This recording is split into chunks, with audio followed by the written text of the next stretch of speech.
Hola chicos, ¿cómo están? Les habla la profesora Maye Sierra y el día de hoy vamos a conocer un poco acerca de los elementos que debemos tener presentes al momento de construir nuestro planteamiento del problema. Fíjense que vamos a partir desde el título. Ya todos poseen un título. Este título contiene todos los ejes temáticos que vamos a desarrollar a lo largo de nuestro proyecto. Entonces, vamos a tomar nuestra mesa de trabajo, nuestros ingredientes, así como cuando vamos a preparar un pastel. ¿Qué debemos tener? Ingrediente número uno o elemento número uno. Vamos a identificar la variable o categoría principal. La variable o categoría principal no es más que los ejes temáticos que vamos a desarrollar. Y eso lo encontramos, como ya les dije, en el título. Entonces, la vamos a llamar variable si estamos realizando una investigación de tipo cuantitativo, bajo el paradigma positivista. Y la vamos a llamar categoría principal si es una investigación cualitativa o bajo el paradigma postpositivista. Entonces, nosotros podemos tener un título que posee una sola variable o una sola categoría y esa le llamamos univariable. ¿Por qué? Porque vamos a desarrollar un solo tema. Pero también puede ser bivariable, es decir, tenemos dos variables, dos ejes temáticos. O también puede ser multivariable, donde tenemos más de dos ejes temáticos o más de dos categorías principales. Entonces, lo primero que vamos a hacer ya con nuestro título, vamos a subrayar porque la estamos identificando. Entonces yo marco tag o resalto cuáles son las variables o categorías que posee mi título. El segundo ingrediente o segundo elemento es definir con una sola cita textual cada una de esas variables que nosotros encontramos. Entonces, si mi trabajo tiene una sola, entonces yo voy a buscar una sola cita textual. ¿Cuál? Puede ser menor o mayor de 40 palabras, es indistinto, por supuesto, bajo las normativas que usted está realizando el proyecto, la investigación, en este caso de la Universidad de Carabobo, de fases, y la vamos a definir con aquella teoría o concepto que nosotros nos sintamos más a gusto y que explique de una manera más clara y precisa lo que nosotros entendemos por ese eje temático. El siguiente elemento es definir el propósito de la investigación. Nosotros como investigadores tenemos una finalidad. Esa finalidad, por supuesto, que se va a desprender de nuestro título. Entonces, por un título que salió previamente de un diagnóstico realizado. Entonces, ¿cómo va a ser ese propósito? Bueno, yo quiero analizar, yo quiero proponer, yo quiero diseñar, yo quiero elaborar, yo quiero construir, yo quiero explicar, yo quiero describir. Entonces, eso va a depender del nivel de la investigación que usted quiere llegar con su estudio. Entonces lo vamos a definir y eso va a ser un párrafo corto nada más, un pequeño párrafo que tal vez pueda tener dos o tres líneas, donde ya sé la finalidad o el objetivo de este estudio.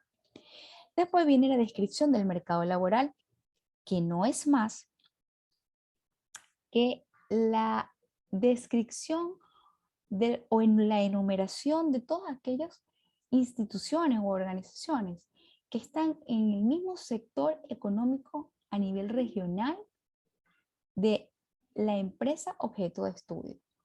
Entonces, por ejemplo, si yo mi investigación la estoy realizando en una clínica, entonces es decir que una institución o una empresa, una organización de salud privada en Maracay. Entonces, vamos a poner un ejemplo. Estoy haciendo mi investigación en la clínica Santa Marta. Esa clínica es una pequeñita que está en la Avenida Constitución. Entonces yo digo, ¿cuál será la descripción del mercado laboral? Bueno, ¿cuáles son las clínicas que están en Maracay? Está la Clínica Guadalupe, está el Centro Médico Maracay, está la Clínica Calicanto, la Policlínica Maracay, Hospital de Clínicas Las Delicias, Clínica Lugo. Entonces, esa descripción del mercado laboral es el nombre de todas aquellas empresas que forman parte de mi competencia en el mercado laboral. Vamos también a desarrollar, a realizar una breve reseña histórica. Cuando hablamos de reseña histórica, normalmente nos imaginamos páginas y páginas de toda la historia, cómo se conformó, y no, eso no es lo que vamos a hacer. Aproximadamente con una extensión de un párrafo, vamos a describir de una forma precisa la razón social de la empresa, siempre y cuando ésta lo permita, porque existen algunas que colocan como acuerdos de confidencialidad, no revelar el nombre. Entonces, ¿es posible eso? Por supuesto que sí. Y es válido, también es válido. Entonces, si la empresa no lo permite, no coloquemos el nombre. Pero si lo permite o no hay ningún problema, pues lo colocamos. Lo que sí no debe faltar es la actividad económica que realiza. Entonces, si es a qué sector económico pertenece. Entonces, tenemos el nombre, tenemos la actividad, el sector económico a la cual pertenece, su ubicación geográfica, es decir, su dirección, el número de trabajadores, el tiempo que la empresa posee en el mercado, es decir, el tiempo de antigüedad que tiene la empresa desde de nacida. ¿Qué nos va a permitir esto? Nos va a permitir contextualizar el planteamiento de problema. Es decir, nosotros vamos a describir las condiciones que tenemos a nuestro alrededor y las que tenemos internamente para poder hacer un estudio de manera objetiva.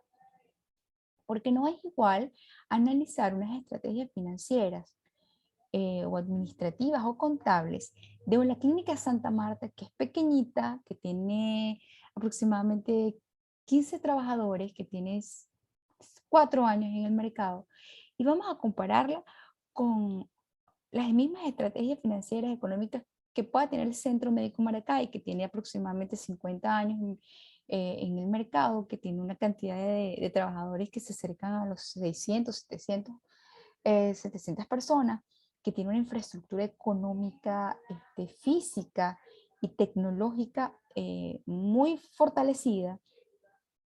Entonces, eso nos sacaría de contexto lo que es la objetividad en nuestro estudio. Es por ello que pedimos, debemos describir lo que son nuestros competidores, pero también las características de la organización donde vamos a realizar nuestro estudio, nuestra investigación.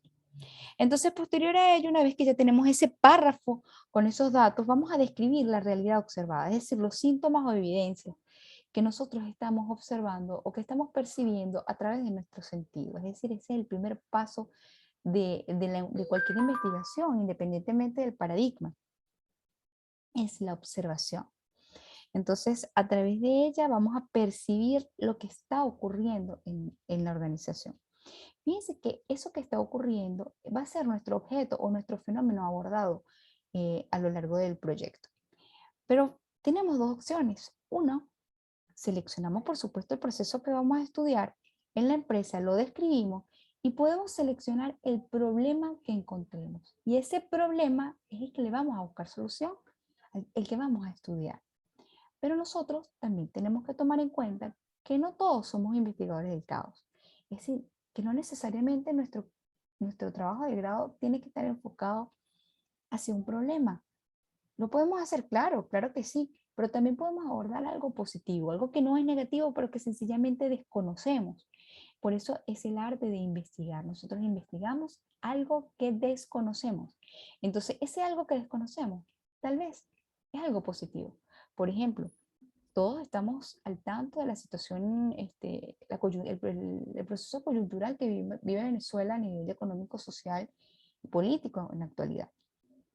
Entonces, ver que una empresa nazca, se desarrolle de manera vertiginosa y fortalecida, pues llama la atención y decimos, caramba, qué bueno, ¿es un problema? No, para nada, no tiene ningún problema, no hay ningún nodo problemático, pero si es algo que desconocemos, queremos saber qué características o qué estrategias están aplicando para que eso tan positivo se esté gestando, se desarrolle y esté dando frutos tan positivos. Entonces queremos saber.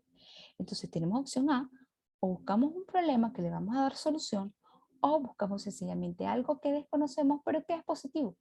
Entonces eso, cualquiera de esas dos opciones, o la A o la B, la debemos describir, porque eso es lo que estamos observando.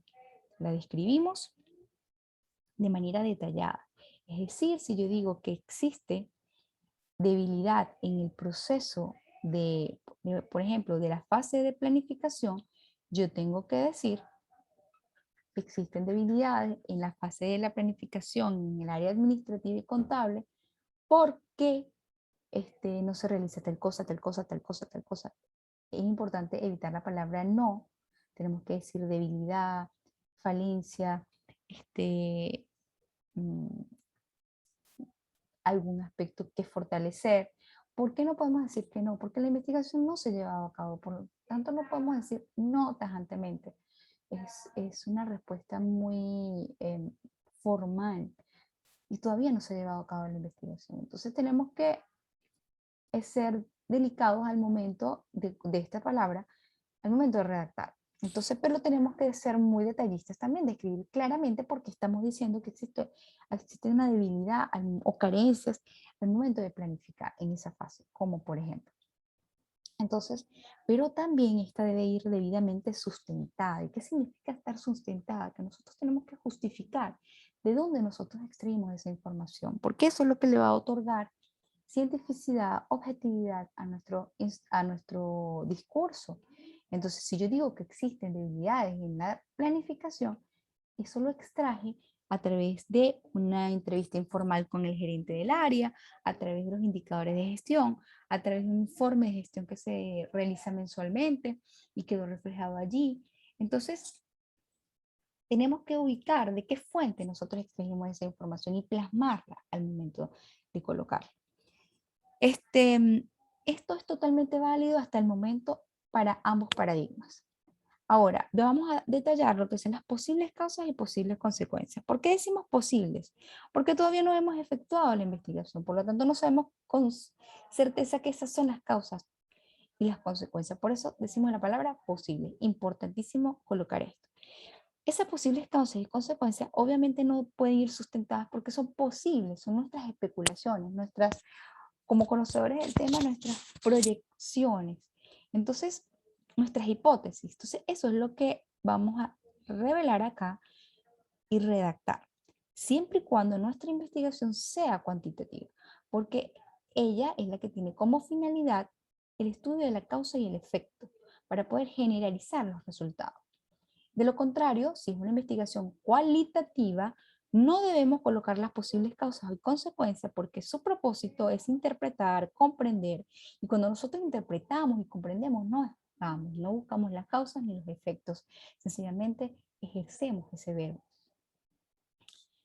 Ok, y tenemos que tomar en cuenta aspectos como que al momento de iniciar cada párrafo y después de cada punto y seguido o punto y aparte, tenemos que colocar un conectivo. Para ello, en nuestra aula virtual está una guía con 11 páginas con distintos conectivos. Cada afirmación debe estar sustentada a través de citas.